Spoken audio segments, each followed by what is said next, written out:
다 같이 일어나서 하나님 말씀 받도록 하겠습니다. 하나님 말씀 마태복음 24장 1절로 3절까지.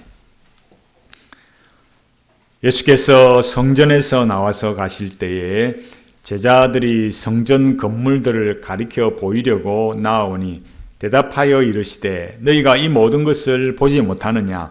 내가 진실로 너희에게 이르노니 돌 하나도 돌 위에 남지 않고 다 무너뜨려지리라. 예수께서 감난산 위에 앉으셨을 때에 제자들이 조용히 와서 이르되 우리에게 이르소서 어느 때에 이런 일이 있겠사오며 또 주의 임하심과 세상 끝에는 무슨 징조가 있사오리까. 아멘. 마태복음 24장 첫 번째 시간입니다. 마태복음 24장은 소계시록 혹은 작은 계시록이라 부를 만큼 종말에 관해서 말해주고 있습니다. 종말에 관한 말씀이니까 해석이 다양합니다.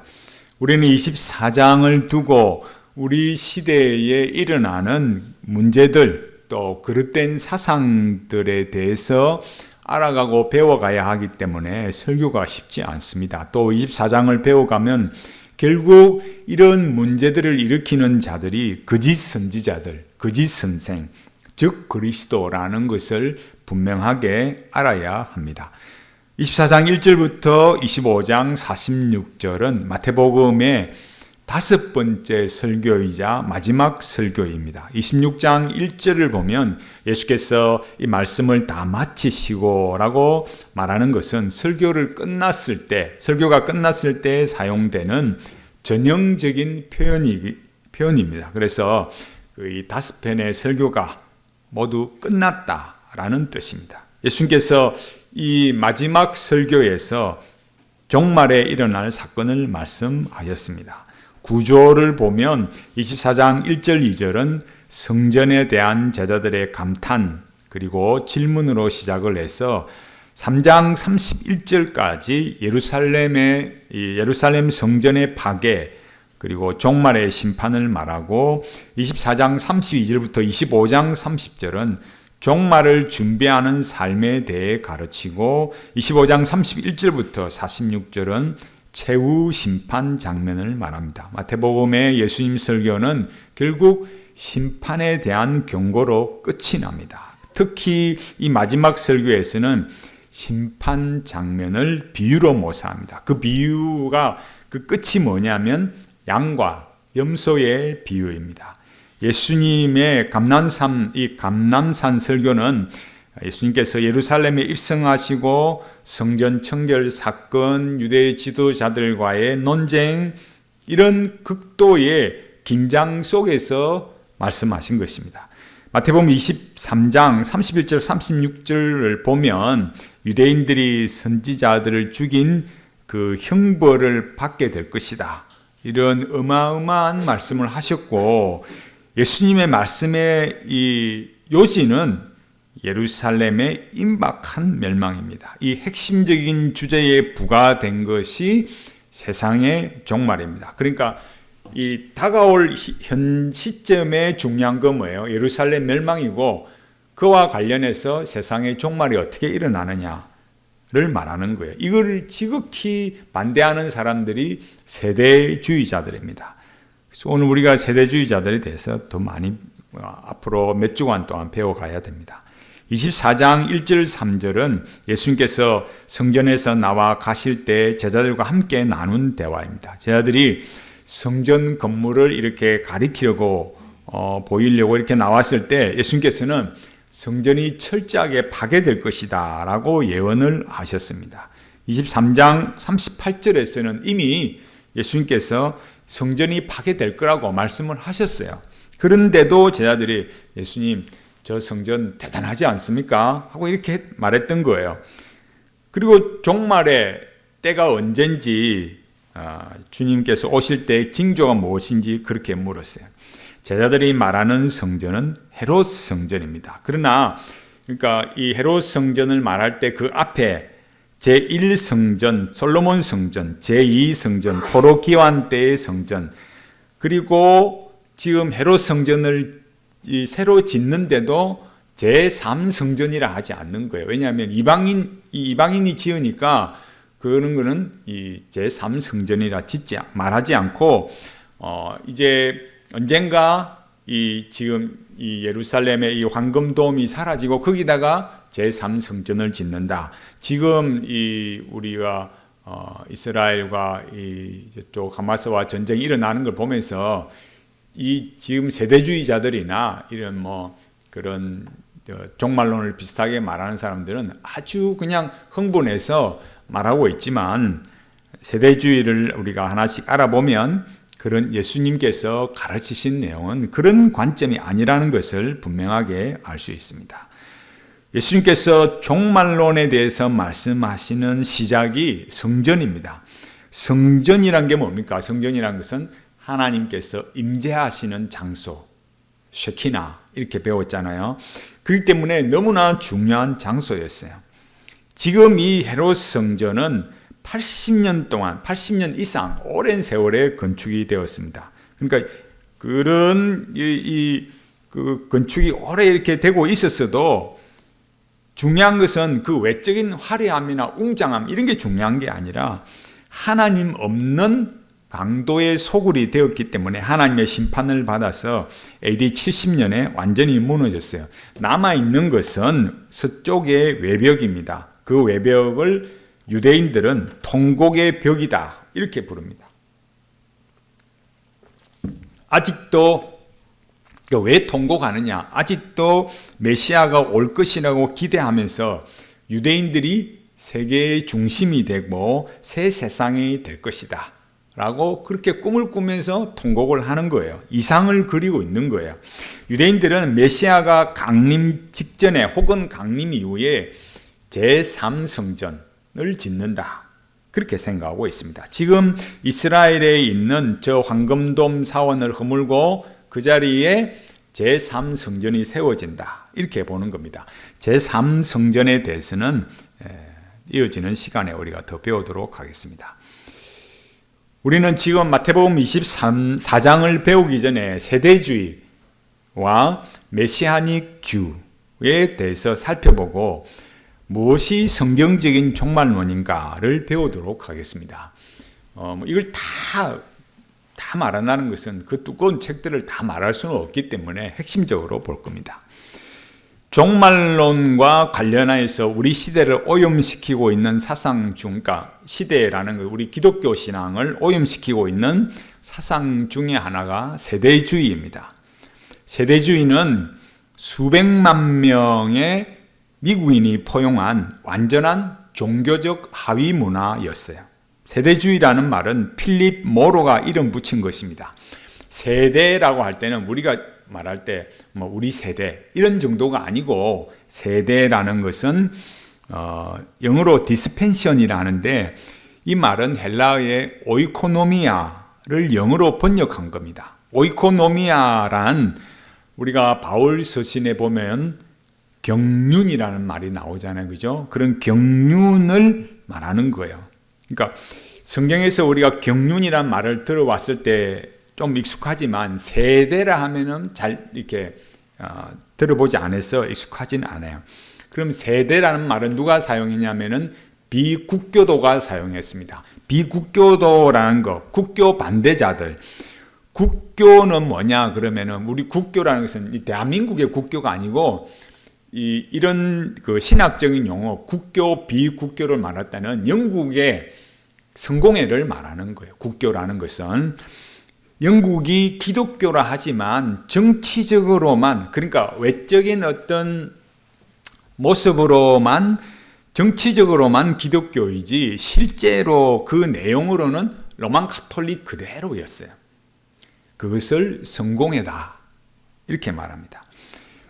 그럼 이 성공회 말하면 이게 또 잘 안 다가올 수 있는데, 한국 기독교에 크게 영향을 끼친 그 외국 사람 중에 존 스타트가 있습니다. 그 존 스타트가 스타트이라는데, 존 스타트가 성공회 신부예요. 그런데 한국에 소개할 때는 뭐라냐? 복음주의 신학자다 이렇게 말합니다. 이것은 매우 잘못된 것입니다. 오늘날에는 로안 윌리엄스 성공의 신부를 소개하고 있습니다. 제가 유튜브에서 말했지만 로안 윌리엄스의 책들의 핵심은 책마다 다 보면 관상기도, 로만 카톨릭 관상기도가 핵심이에요. 이렇게 로만 카톨릭의 영성인 관상기도, 그러니까 로만 카톨릭의 관상기도라는 것은 우리가 이 기독교 신앙이 가는 길과는 너무나 다른 길이에요. 쉽게 말해서 무념무상을 통해서 신인 합일로 가는 그런 관상기도, 접신이고 이단으로 가는 그런 관상기도를 가르치는, 이런 로만 카톨릭 영성을 가르치는 그런 로안 윌리엄스의 책들을 기독교 출판사가 책을 출판하고 그 책들을 기독교 교수, 기독교 목사들이 추천하고 있습니다. 이런 일들이 얼마나 기독교를 무너뜨리고 있는지 분명하게 알아야만 합니다. 그렇게 국교, 곧 영국 성공회를 반대한 국교 반대자들이 이 세대라는 말을 사용한 것은, 그 세대라는 뜻은 모든 역사가 필연적으로 인간이 하나님에 대한 의무를 다하지 못하는 것으로 끝나는 일련의 시기들, 세대들로 구분이 되어 있다, 이렇게 봤어요. 그러니까 그런 관점에서 자기들이 볼 때는 현 세대도, 자기들이 살아가는 세대에도 하나님께 대한 의무를 똑바르게 올바르게 감당하지 못했기 때문에 국가, 교회나 사회가 곧 파괴될 것이다, 이렇게 가르쳤어요. 그렇다고 해서 모든 국교 반대자, 그러니까 성공회를 반대한 사람들, 비국교도들이 다 세대주의자이냐, 그런 건 아니에요. 영국과 스코틀랜드에서는 칼빈과 이런 종교개혁의 영향을 받아서 반국교도, 그러니까 그런 영국 성공회에 반대하는 청교도가 있었고, 또 개혁신학과 또 장로교를 뿌리 내리기 위해서 피 흘리고 싸워갖고 죽고 고난을 핍박을 당하는 그런 너무너무 많은 그런 신학, 기독교 신앙으로 인해서, 개혁신앙으로 인해서 어려움을 당하는 사람들이 있었어요. 그런데 그런 그 반국교도, 그런 사람들 중에 비성경적인 인물이 있었는데, 그 중에 오늘날 우리가 세대주의라고 부르는 존 넬슨 다비가 있었어요. 그러니까 우리가 지금 배우듯이 마태복음 24장을 알아가려면은 우리 세대의 이 잘못된 관점으로 24장을 해석하기 때문에 24장을 배우기 위해서는, 종말론을 바르게 알기 위해서는 우리 시대에 일어나고 있는 잘못된 종말론에 대해서 알아야 되는데, 그 중에서 가장 어떤 것보다도 나쁘게 영향을 미친 세대주의를 배워야 된다. 그럼 세대가 뭐냐? 경륜을 번역한 것이고, 그 세대라는 것은 우리 시대의 우리 시대만이 아니라 각 시대마다 하나님의 의무를 제대로 올바르게 행하지 못해서 심판을 받는다. 그런 기본적인 관점을 가지고 있다. 그래서 그런 내용들을 가지고 있는 이런 세대주의를 가르치는 사람의 그 시초가 존 넬슨 다비다라는 거예요.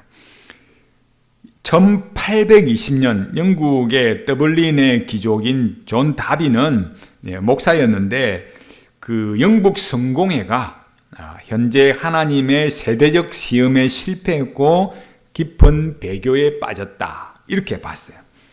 그래서 다비는 기성교회에서 목사만이 설교하고 성례를 집행하는 것은 종교개혁 사상인 만인제사장 이 사상에 위배된다, 이렇게 보면서 교회를 나와서 성경 공부를 시작했어요. 그래서 이 다비를 세대주의 신학의 창시자다, 이렇게 말합니다. 다비의 세대주의가 미국에 상륙합니다. 1900년대 초에 미국에 왔을 때 이 다비의 사상이 여러 이런 영향을 주고 활동을 하는데, 그 중에서도 미국의 스코필드에게 영향을 주어서 1909년에 스코필드 성경이 미국에서 처음으로 발행이 되어서 미국뿐만 아니라 전 세계에 급속도로 세대주의가 전파되게 되었어요. 스코필드는 군인 출신 법률가인데 성경 원어에 능통한 사람이 아니고 신학 교육을 받지 못한 사람이었어요. 그런데 나름대로 킹 제임스 성경에 자기 나름대로 생각해낸 주석을 기입을 했어요. 우리 아주 좀 다른 사람에 비해서 명민함이 있어서 그런 면을 보였던 거죠. 그러니까 다비의 영향으로 그게 스코필드에게 갔고, 그죠? 그 스코필드 성경이 결국 핵심으로 하는 건 뭐예요? 킹 제임스 성경, KJV, 킹 제임스 성경을 이렇게 막 퍼뜨려 나가기 시작한 거예요. 그러면 왜 미국에서 이렇게 세대주의, 이 스코필드 성경, 킹 제임스 성경이 이렇게 퍼져나가게 되었느냐, 확장이 되었느냐, 그렇게 왜 무슨 속도로 퍼져나갔느냐 하면, 우리가 알다시피 제가 계속 미국의 자유주의 신학 5번 선언서 이런 걸 말하면서 말씀드렸듯이 미국의 1900년대 초라는 것은 이미 1800년 후반부터 미국의 신학이라는 것은 무너지기 시작했어요. 왜? 저 구라파에서 유럽으로부터 밀려오는 자유주의 신학의 오염이 되고 변질이 되어서 성경을 제대로 해석하지 않았어요. 기본적인 도리, 그러니까 5번 선언서 자체가 첫 번째가 자기들이 말하는 게 뭐냐면은 성경의 무호성, 이게 다 하나님 말씀이 아니다 이거예요. 기적, 천국, 지옥, 동력녀 탄생 이런 것들을 부정해 버렸어요. 그래도 그런 사람들 자기들 뭐라 한다고요? 예수 믿는데, 천국과 지옥도 없는데. 이어령 교수가 뭐라고 그래요? 내가 믿는 기독교는 천국 가고 지옥 가는 그런 기독교 아니다. 사도 바울이 고린도 전서 15장에서 뭐라 했다고요?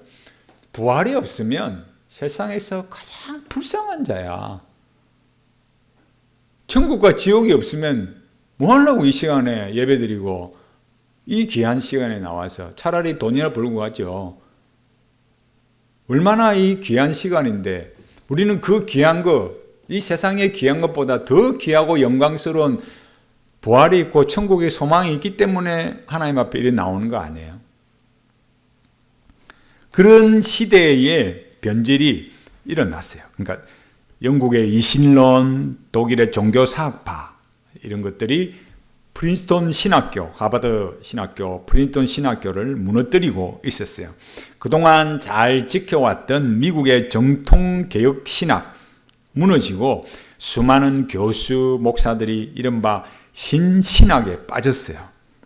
그래서 미국이라는 게 모든 게 그런 건 아니지만 신복음주의로 이름이 바뀌었어요. 그래서 신자 붙이면 기분 나쁘고 이렇게 들리는 어조가 안 좋으니까 신자를 떼고 복음주의다 이렇게 말하지만 옛날에 선조들이 가르쳤던 복음주의, 에반겔리즘 그런 것과는 완전히 다른 복음주의가 되었어요. 참고로 미국의 세대주의의 근거지는 시카고였는데 점점 달라스와 남부 캘리포니아 지역으로 이동했어요. 근데 그런 시기에 잘 보십시오. 그러니까 미국이란 사회가 이런 성경의 모호성이 무너지고 성경을 제대로 해석을 안 하니까 그런 시점이었는데 킹 제임스 성경, 스코필드, 세대주의 이런 게 들어와서 어떻다고요? 성경을 문자적 해석해야 된다. 그러니까 성경을 있는 그대로 해석해야지 와 인간 너가 마음대로 해석을 해. 이러니까 뭐예요? 문자적 해석을 강조하는 게 마치 성경적인 것처럼 이해가 되어서 이 다비 신학을 전수받은 스코필드 성경, 스코필드 성경을 말하면은 근본적으로 뭐라 했어요? 킹 제임스 성경, 그죠? 그게 막 이 함께 세대주의 신학과 함께 퍼져나가기 시작했어요. 이것이 한국의 이 평양 신학교에 이제 건너옵니다. 그래서 미국 북장로교 목사, 여기에 대해서는 우리가 다음에 더 말하겠지만 미국 북장로교 목사 곽알련, 알렌 클락인데 곽알련이라 합니다. 그래서 비롯한 많은 여러 선교사들이 세대주의 종말론을 가르쳤어요. 그러니까 우리는 선교 초기부터 뭐예요? 세대주의를 배운 거예요. 그러니까 심각했죠. 그래서 지금까지 거의 대부분의 목회자나 교수님들이나 성도들이 뭐예요? 세대주의 종말론이 성경이 가르치는 종말론인 줄로 알고 있어요. 세대주의 종말론 안 가르치면 이상한 목사고 이상한 사람으로 생각한다니까요. 또한 그 시대 우리가 참고적으로 전에 말씀드렸지만 정통개혁신학을 추구한 박형용 박사님이신데 거기에 반대하는 김재준 박사, 프린스톤이 자유주의 신학에 오염된 이후에 배워온 그런 시대에 그런 김재준 박사를 비롯한 사람들이 칼바르트의 신정통주의를 가르쳤어요. 그러니까 예장 통합이나 기장 이런 데는 초기부터 칼바르트의 신학의 그런 신정통주의에 오염이 되었어요. 제가 말했듯이 그렇게 우리 민족의 자주, 이런 주체 이런 걸 강조하는 분들이 신학의 뿌리는 뭘로 잡았어요? 외국 사람. 칼바르트가 저기 평양 사람이 아니잖아요. 칼바르트 한국 사람이 아니에요.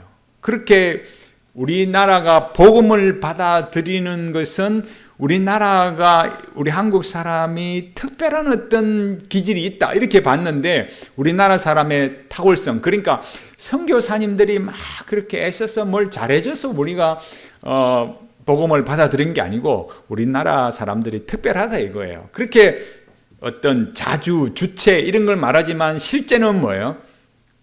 자기들이 기대고 있는 사람은 누구예요? 외국 사람. 어처구니 없는 거죠. 그리고 우리가 많이 알고 있는 드와이트 무디도 그 새로운 전천년설의 홍보대사가 되었어요. 그러면 여기서 이제 그러면 우리가 세대주의에 대해서 서론적으로 살펴봤는데 세대주의를 따르는 자들이 누구인가 이런 걸 또 생각해야 돼요. 그러니까 우리가 왜 이렇게 어려운 내용을 듣고 배워야 하느냐 하면 잘못된 사상에 빠지지 않아야 되기 때문에 그래요. 자신이 어떤 사람을 추종하고 있느냐, 어떤 사상에 빠져 있느냐 이걸 잘 분별하지 못하면 평생을 잘못된 길에서 헤어나지 못합니다. 한번 세대주의에 빠지면 빠져나오기가 거의 힘들어요. 정말 빠져나오는 것은 하나님의 은혜예요. 그만큼 늘 자기가 따라가고 있는 그 스승이 누구냐, 누가 자기 선생이냐, 이게 정말 중요해요. 그래서 여기 이제 우리가 분별하기 위해서 바르게 가야 되는데 우리 시대의 세대주의자들이 말하는 그 종말론, 특히 뭐예요? 환난 당하지 않는다. 우리는 휴거받는다. 여기에 너무나 마음이 빼앗겨서 당연하게 생각하는 거예요. 막 지금 아까 말씀드린 것처럼 지금도 막 이런 뭐 이스라엘의 전쟁이 어떻고 제3 성전이 어떻고 막 그러면서 사람들을 불안으로 막 몰아가요. 불안으로 몰아가다가 그러나 우리는 휴거받는다. 들림을 받는다. 이렇게 해서 완전히 사람들을 카타르시스로 몰아가면서 푹 빠져가게 만들어갑니다. 휴거가 없다 이러면 이상한 사람으로 취급받아요. 그만큼 잘못 배웠고 잘못 배우다 보니까 잘못 살아가고 있습니다. 그래서 똑바르게 배워야 됩니다. 휴거에 대해서도 우리가 다음에 살펴보겠습니다. 제3성전 건축, 여기에도 세대주의자들이 관심이 아주 높습니다. 세대주의자들은 입만 열면 성경대로 가르쳐야 된다 이렇게 말해요. 뭐 세대주의자들만 그렇습니까? 이단들도 성경대로 말 안 하는 사람 누가 있어요? 그러나 특히 이 세대주의자들이 말하는 성경대로는 전혀 자기들이 말하는 관점에서 나온 성경대로지 성경에서 출발하는 성경대로는 아니에요. 사랑침례교회 정동수 목사는 바이블 빌리버다. 이렇게 바이블 빌리버, 성경대로 믿는 사람이다 이거죠. 여러분 과연 그렇겠습니까? 세대주의가 말하는 성경대로는 자기들만의 사상에 불과해요. 세대주의를 따르는 주요한 단체나 사람을 보면 존 메가더, 찰스 라이, 존 월버더, 드와이트 펜티코스트, 찰스 파인버거, R.A. 토레이, 또 기독교 형제단, 형제교회, 달라스 신학교, 탈보 신학교, 지방교회, 킹 제임스 성경 유일주의, 여기에는 사랑침례교회, 성경침례교회, 말씀보존학회, 그리스도 예수 안에, 또 그 외에 또 이스라엘 회복단체, 동방번개로 알려져 있는 전능하신 하나님의 교회, 이런 부류의 단체들, 신학교 대표적인 사람들 여기 외에도 또 많이 있어요. 그러면 이제 세대주의의 이제 기본 그림에 대해서 우리가 알 필요가 있습니다. 근래에 제가 어저께 유튜브 올렸듯이 부흥과 개혁사에서 나온 데니엘 허멀의 세대주의의 부상과 침몰이라는 책이 있습니다. 좀 그냥 일반 성도들이 읽기는 좀 어려워요. 설명을 해주면 좋아도 성도들이 그냥 읽기는 조금 어려운 면이 있습니다. 허멀은 세대주의의 이 종말론의 내용이 앞서 여기 말했던 이 기독 형제단, 형제교회, 여기에 형제단의 가르침에 뿌리를 두고 있다, 이렇게 말하고, 그 세부 사항은 세대마다 변경이 되었지만 큰 을개는 비교적 안정적으로 유지되었다. 그러니까 이 세대주의의 그런 종말론의 내용이 형제단, 거기에서 온 거다라는 것을 말해주고 있어요. 세대주의를 이해하기 위한 기본 그림이 뭐 어떤 거냐, 이런 거예요.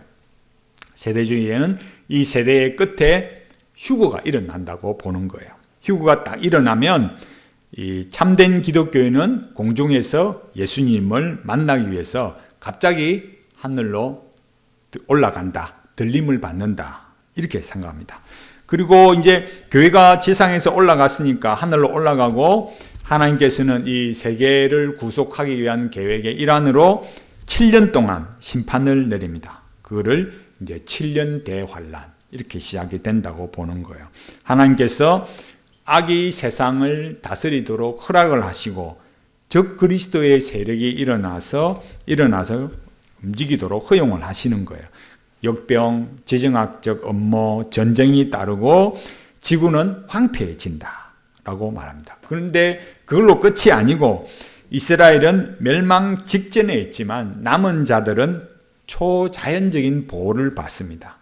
이스라엘은 하나님의 택한 백성이고 세계의 구속을 위한 도구이기 때문이다, 이렇게 말해요. 이것도 잘못된 거죠. 그건 나중에 우리가 보면 알 수 있어요. 7년 대환란, 여기에 절정인 이 아마겟돈 전쟁에서 휴거된 교회가 적 그리스도 세력을 물리치고 승리를 거둡니다. 그리고 사탄은 1000년 동안 묶입니다.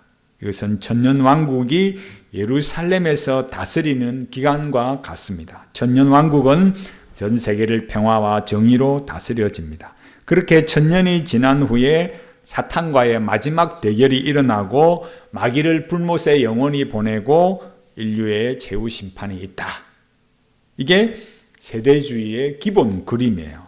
그 다음에 이제 중요한 것은 세대주의를 세대라 했으니까 세대주의의 성경 해석 원리인 세대론이 뭐냐, 이걸 알아야 돼요. 세대주의의 주요 특징은 각각의 세대마다 하나님의 인간에 대한 통치 관계가 바뀌고, 따라서 인간의 책임도 세대마다 바뀌고 그에 합당한 계시를 준다, 이렇게 되는 거예요. 그리고 이렇게 되면 각 세대마다 하나님이 주시는 그런 그 통치 관계, 합당한 계시, 이렇게 되니까 굳이 예수님을 믿어야 되나, 이런 이제 문제도 제기되는 거예요. 세대주의를 역사의 7세대로 구분해서 그때마다 하나님이 자기 백성을 다스리는 방법이 다르다 주장합니다. 그 7세대라는 것은 첫 번째로 무제시대, 창조부터 인류 타락까지, 그 다음 두 번째 양심시대, 인류부터 노아까지, 세 번째 인간 통치시대, 노아부터 아브라함까지, 네 번째 시대 약속시대, 아브라함부터 모세까지, 율법시대, 모세부터 그리스도까지, 여섯 번째 은혜시대, 교회시대, 일곱 번째 왕국시대, 천년왕국, 이렇게 봅니다.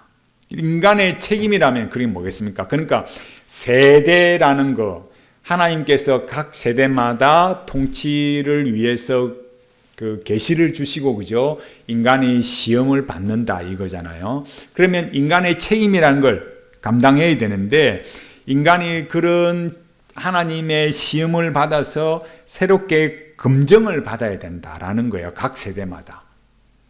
이게 지금 굉장히 중요한 겁니다.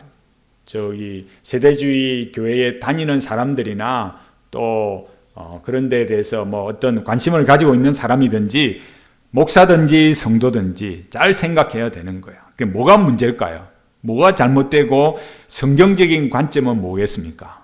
제가 늘 우리가 어미와 통일성의 세 관점에서 말할 때 존재적 관점, 인간에 관한 성경적인 관점이 중요하다 그랬잖아요. 성경이 우리에게 가르치는 것은 에덴 동산에서는 아담이 시험을 받았죠. 그죠? 아담이 시험을 받았죠. 그 시험에 실패하고 범죄하여 타락했습니다. 그러나 그 이후에는 다시 시험을 받고 이런 일이 없어요. 왜 그럴까요? 타락해서 다 죄인이 되었으니까. 죄인인데 뭔 시험이 필요해요? 그들에게는 시험이 필요한 게 아니라 뭐가 필요할까요? 구원이 필요한 거죠. 다 빠져 죽어가는데, 허물과 죄로 죽었는데 그게 무슨 시험을 받아서 괜찮으면 구원시켜줄게, 그럴 수 없잖아요. 실패하고 다 타락했기 때문에 모든 인간은 어떤 상태겠습니까? 다시 시험을 받을 필요나 가치조차 없는 죄인들이에요. 세대주의 신학이 말하는 것처럼 인간은 시대마다 시험을 받을 필요가 있는 것이 아니라 모든 시대의 인간은 영적인 무능력에 처한 사람, 전적으로 타락한 비참한 죄인이라는 것을 알고 오직 하나님의 은혜로만 구원을 받는다라는 것을 알아야만 합니다. 이것이 성경이 말하는 복음이에요. 이어서 제가 곧장 말씀드리겠지만, 그래서 세대주의는 그런 자기가 시험을 받아서 새로운 검증을 받는다 생각하니까 뭐가 강조되겠어요? 자유의지. 뭘 부정하겠어요? 전적인 타락. 왜? 타락했으면 시험 받을 필요도 없잖아요. 다 타락했으면 구원받아야 할 대상이지 시험 받아야 할 대상이 아니잖아요. 그러니까 자유의지를 강조하게 되고 전적인 타락을 부정하고, 그러면 누가 제일 밉겠어요? 칼빈주의. 왜? 타락했다 하니까. 타락했다고 말하는, 자유의지 없다고 인간이 타락했다, 전적으로 타락했다 이렇게 말하니까 칼빈주의는 죽어도 싫은 거예요. 그러니까 입만 열면 또 뭐 해야 돼요? 칼빈주의 죽여야 돼. 이런 일이 일어나는 거예요. 하나님께서 인간이 타락한 직후에 주신 게 뭐겠습니까? 인간을 구원할 구속의 약속을 주셨어요. 그걸 뭐라 할까요? 원시복음. 그렇게 하나님이 처음에 우리에게 복음의 약속을 주셨다 이거예요. 성경의 핵심은 뭘 가르칩니까? 인간은 타락했고 오직 예수 그리스도의 구속으로만 구원을 얻을 수 있다. 은혜로만 구원받는다. 하나님께서 인간에게 주신 구원의 방식은 오직 단 한 가지, 은혜 언약밖에 없다. 이게 성경의 가르침이야. 그러니까 세대를 나눈다는 것이 무엇이 잘못되어 있는가, 이걸 우리가 잘 봐야 돼요. 7세대로 나누는 세대주의는 6번이나 하나님께서 시험을 하셨지만 사람들이 다 실패하고 메시아가 오셔서 메시아 왕국의 건설을 예언했는데 유대인들이 회개를 안 한다 이거예요. 그러면 어떻게 하냐? 메시아 왕국의 건설을 연기하자. 이렇게 해서 세상을 떠나기 전에 교회를 세워서 은혜의 복음을 전하게 하셨다. 이렇게 보는 거예요. 세대주의가 그렇게 말하는 겁니다. 이것을 뭐라 하느냐? 소위 연기 이론이다. 이렇게 말합니다. 그래서 세대주의는 은혜의 복음하고 왕국의 복음은 다르다. 이렇게 말해요. 은혜의 복음은 유대인을 회심시키지 못했고 7년 대환란 기간에 왕국의 복음으로 대규모 회심이 일어난다. 이렇게 말하는 거예요. 그럼 은혜의 복음은 누구한테 주어진 거예요? 이방인에게. 그죠? 왕국의 복음은 누구에게? 유대인들에게. 이런 해석들이 결국 그럼 어디에서 나오게 되는 걸 알 수 있어요? 유대주의적 관점에서. 유대인의 관점에서 해석을 한 거죠. 하나님께서 인간을 구원하려고 각 세대마다 시험의 기간, 검증의 기간을 주셔서 그때마다 순종의 기회를 주셨다. 이렇게 보는 거예요. 그러니까 하나님의 섭리, 구원 계획, 하나님의 은혜와 긍휼 이게 아니고 인간의 실패에 따라서 하나님께서 대책을 마련해 주셨다. 이게 세대주의의 구원관이에요. 세대주의는 인류 역사를 그래서 세대의 이야기다. 그래서 인간의 실패와 하나님의 끈질긴 신실하심의 역사다. 이렇게 말하게 되는 거예요. 그러니까 우리가 지금까지 이런 연기이론, 유대주의적 핵심을 잘 보면 나와 있듯이 세대주의는 뭐부터 잘못되었다? 시작부터. 그러니까 이 뼈대를 형성해가는 구조부터 잘못되었다라는 것을 분명하게 알 수 있는 거예요.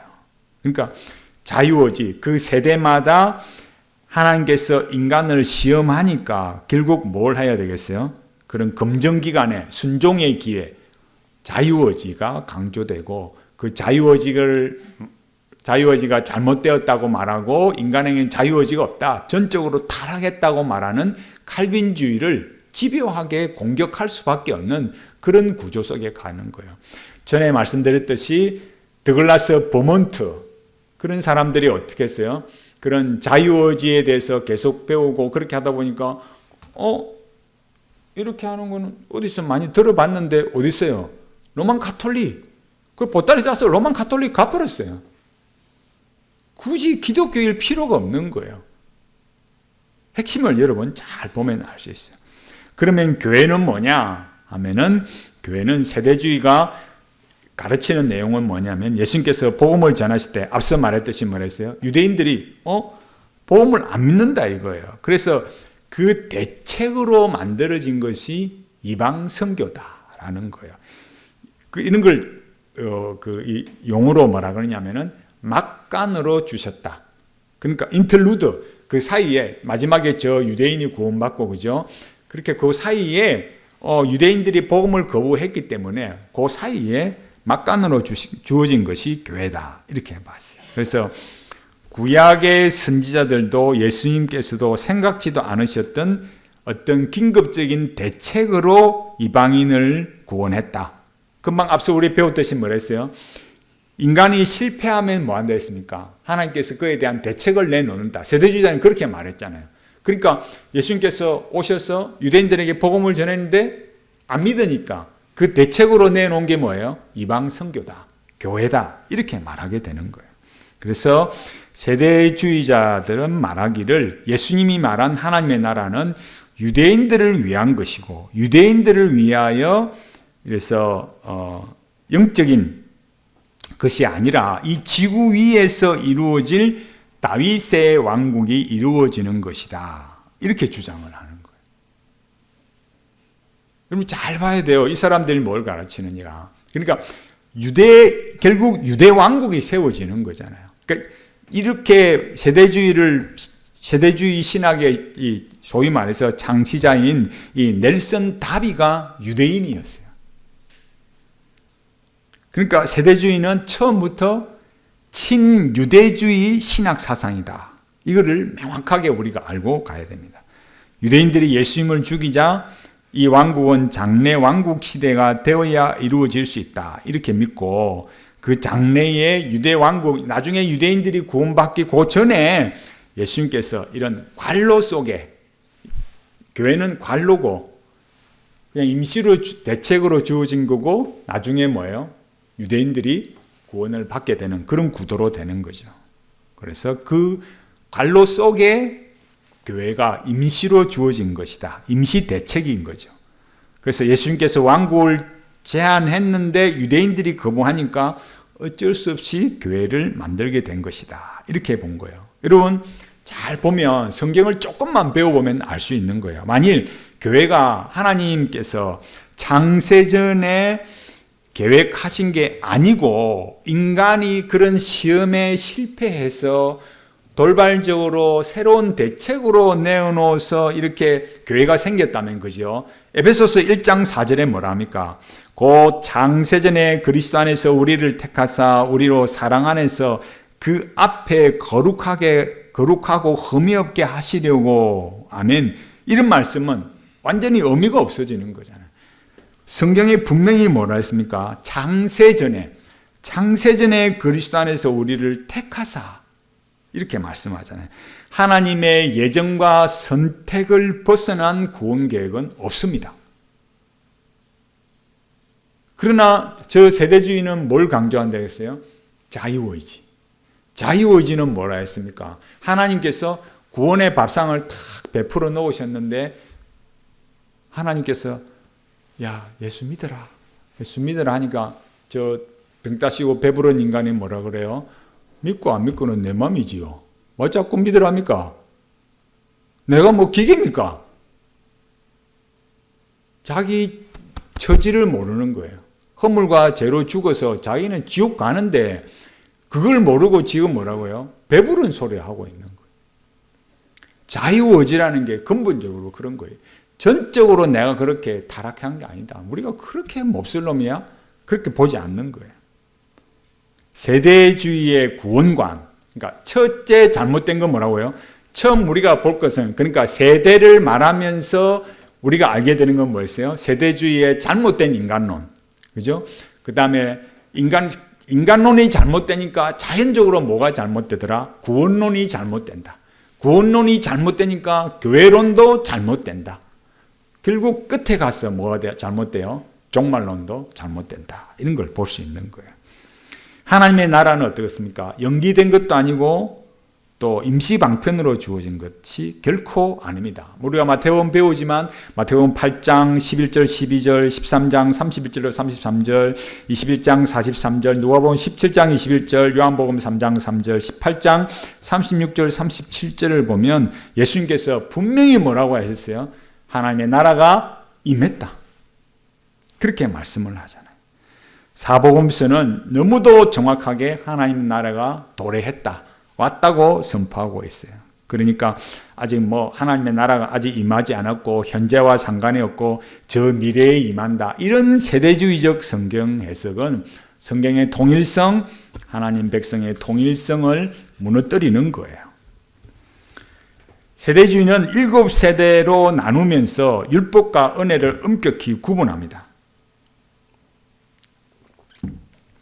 성경과 신학은 그럼 어떻게 가르치느냐? 하나님은 옛날이나 지금이나 오직 한 가지 방법, 다시 말해서 하나님의 은혜로 인류를 구원하신다. 그 대표적인 예로 하나님께서 누구를 세우셨어요? 아브라함을. 한 가지, 뭘로요? 믿음으로 어렵게 된다. 그거 한 가지예요. 성경은 7세대설도 없고 유대인 중심으로 가르치지도 않습니다. 그러면 성경은 뭘 중심으로 가르치나요? 오직 예수 그리스도를 중심으로 일어나는 주어지는 구속의 역사를 가르칩니다. 그걸 가르치는 것이 요한복음 5장 39절, 누가복음 24장 44절이에요. 구약은 오실 메시아, 신약은 오신 메시아, 곧 구약의 예언대로 자기 백성을 위해서 십자가에 피 흘려 죽으심으로 하나님의 공의를 만족시켜 의를 이루시고 예수 그리스도를 믿는 자에게 의를 덧입혀 주시는 메시아, 그리고 오실 메시아를 가르칩니다. 우리가 구약을 보고 신약을 보면서 특별히 마태복음 1장 우리가 족보를 배웠듯이 마태복음 1장 족보에 보면은 유대인만 나옵니까? 아니잖아요. 이방 여인이 그 메시아의 혈통에 들어가 있어요. 그러면 세대주의자들이 가르치는 것처럼 유대인을 위한 관점으로 그렇게 성경을 가르치는 것은 잘못되었다라는 것을 우리가 쉽게 알 수 있는 거예요. 성경은 창세기 3장 15절의 원복음, 여인의 후손이 뱀의 머리를 부셔뜨릴 것이다 라는 이 예언을 예레미야가 말한 그대로 새 언약으로 성취가 되었어요. 새 언약은 예수 그리스도의 십자가 피의 구속으로 성취되었어요. 히브리스가 말하듯이 단회적으로 단번에 십자가에 피 흘려 죽으심으로 해서 우리의 구원을 완성하셨어요. 그래서 개역 신학은 언약의 단일성을 말해요. 그러니까 창세기로부터 요한계시록까지 하나님께서 우리에게 주신 구원의 길은 오직 하나. 그게 뭐라고요? 예수 그리스도의 십자가 구속을 믿는 것이다. 예수님께서 아브라함을 보고 뭐라 했어요? 아브라함이 나 올 걸 보고 기뻐하고 즐거워했다. 야, 네가 몇 살인데 그래? 유대인들이 그랬잖아요.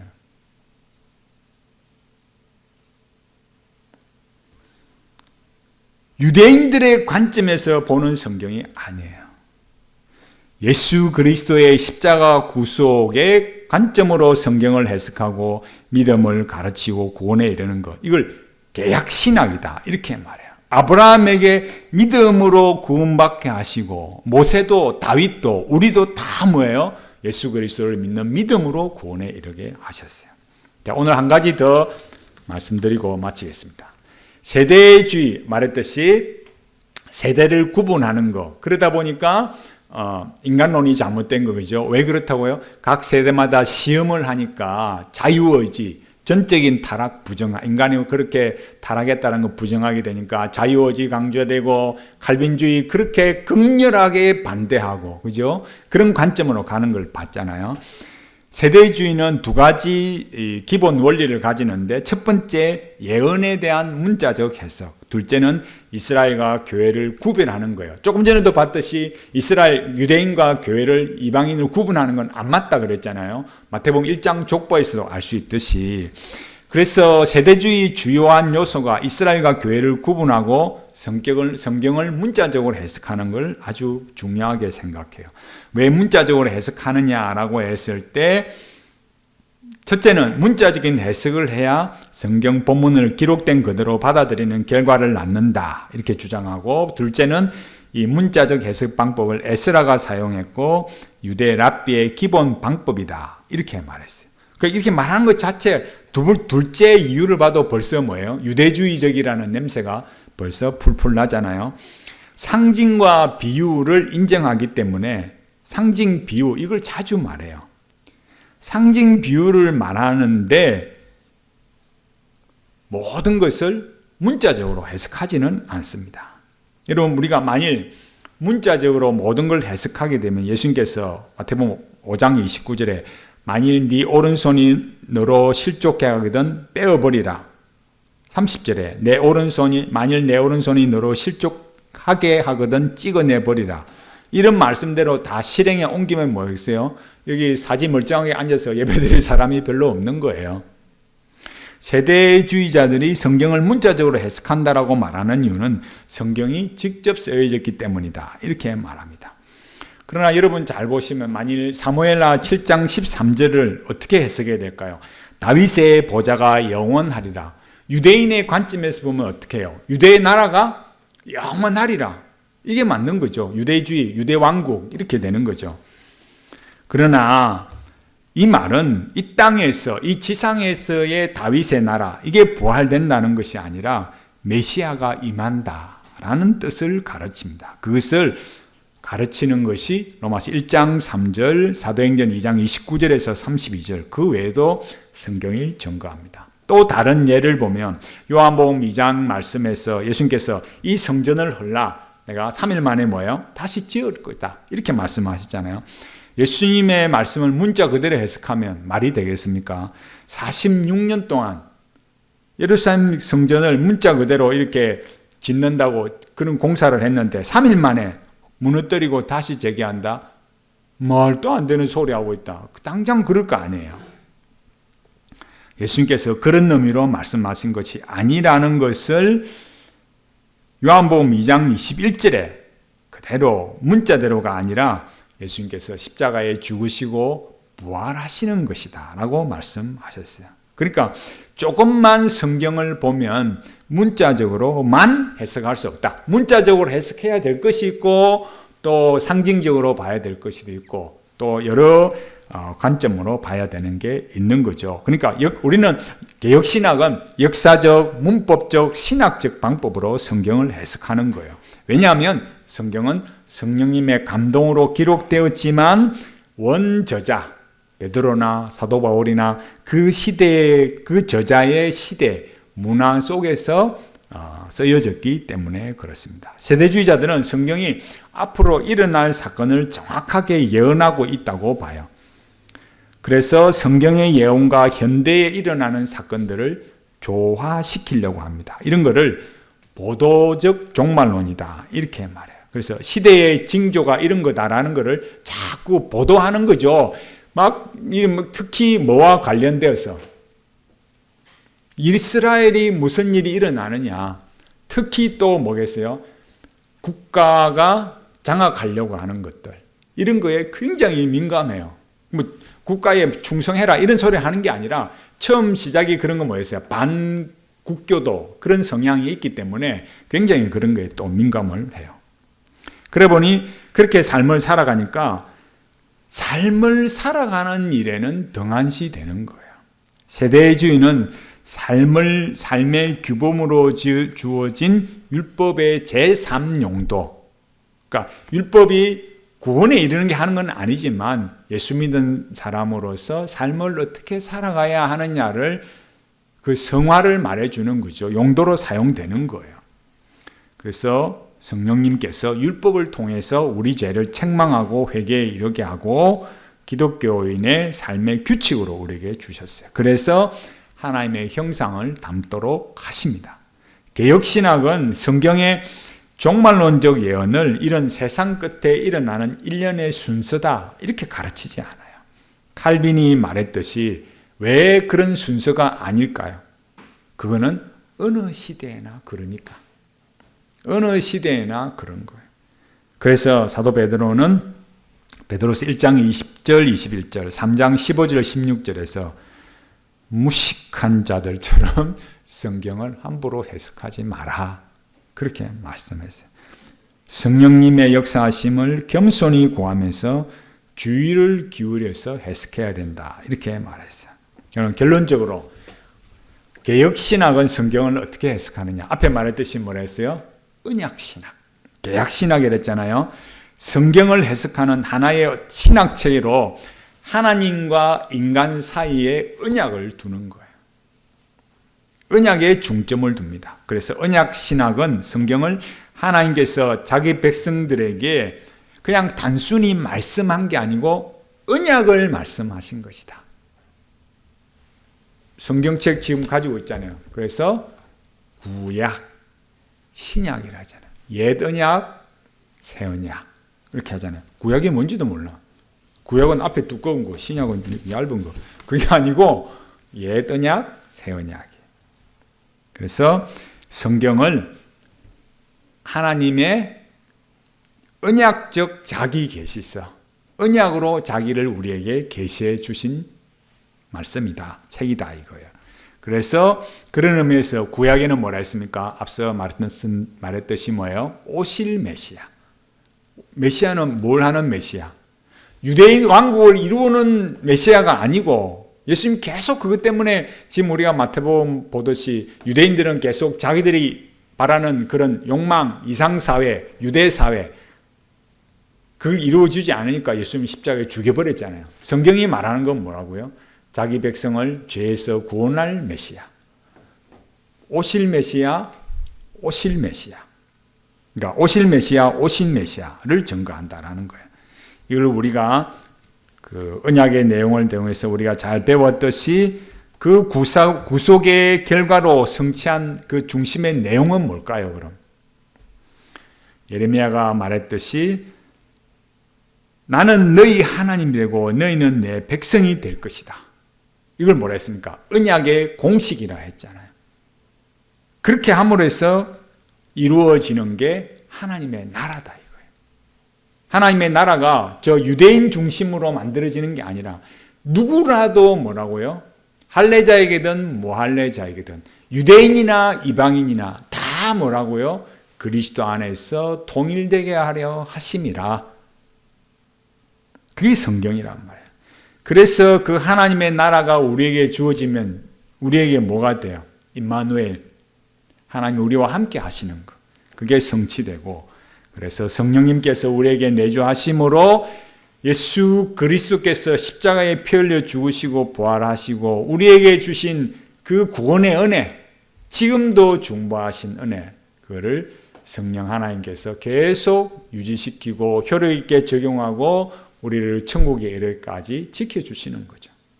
사도 바울이 데살로니가 교회에서 데살로니가 후서 2장 1절 2절에서 이렇게 말했어요. 형제들아, 우리가 너희에게 구하는 것은 우리 주 예수 그리스도의 강림하심과 우리가 그 앞에 모임에 관하여 영으로나 또는 말로나 또는 우리에게서 받았다는 편지로나 주의 날이 이르렀다고 해서 쉽게 마음이 흔들리거나 두려워하거나 하지 말아야 한다는 것이라. 아멘. 사도 바울이 뭐라 했다고요? 세상이 종말이 어쩌니라고 하면서 사람의 마음을 불안하게 하는 거짓 선생들, 이상한 사상들의 마음을 뺏기지 마라, 겁내지 마라 고 말씀했던 거예요. 세상에는 누가 주름을 잡겠습니까? 거짓 선지자들이 주름을 잡습니다. 세상에 인문학에 영성에 빠져들도록 만들어가는 거예요. 정작 뭐 하도록? 언약의 말씀에 신실하게 살아가는 일은 열심을 내지 않게 하고 늘 불안해서 어느 날 그냥 어찌 될까 봐 그런 염려 속에 살아가다가 너희들은 걱정하지 마라. 너희들은 7년 대환란 안 받고 휴거 받는다. 그래요. 그게 얼마나 잘못된 건 줄도 모르고 그렇게 빠져가는 거예요. 잘못된 사상, 잘못된 그런 이론에 빠져가면 얼마나 인생이 허무해지는지 여러분 잘 하나씩 알아가야 돼요. 우리가 계속해서 배우면서 알게 될 거고 제가 유튜브를 통해서도 계속 말씀을 드릴 거예요. 우리가 하나님을 의지하고 주의 말씀대로 살기 위해서 성령 하나님의 역사하심을 구해야 됩니다. 말씀대로 바르게 가는 거 우리가 잘나서 그렇게 할 수 없습니다. 하나님께서 우리에게 은혜로 주신 이 믿음을 잘 지키고 또 비성경적이고 잘못된 사상에 오염되지 않도록 하나님의 언약에 신실하게 살아가는 주의 백성들이 다 되시기 바랍니다. 여호와는 내게 복을 주시고 너를 지키시기를 원하며 여호와는 그 얼굴로 내게 비치사 은혜 베푸시기를 원하며 여호와는 그 얼굴을 내게로 향하여 드사 평강 주시기를 원하노라.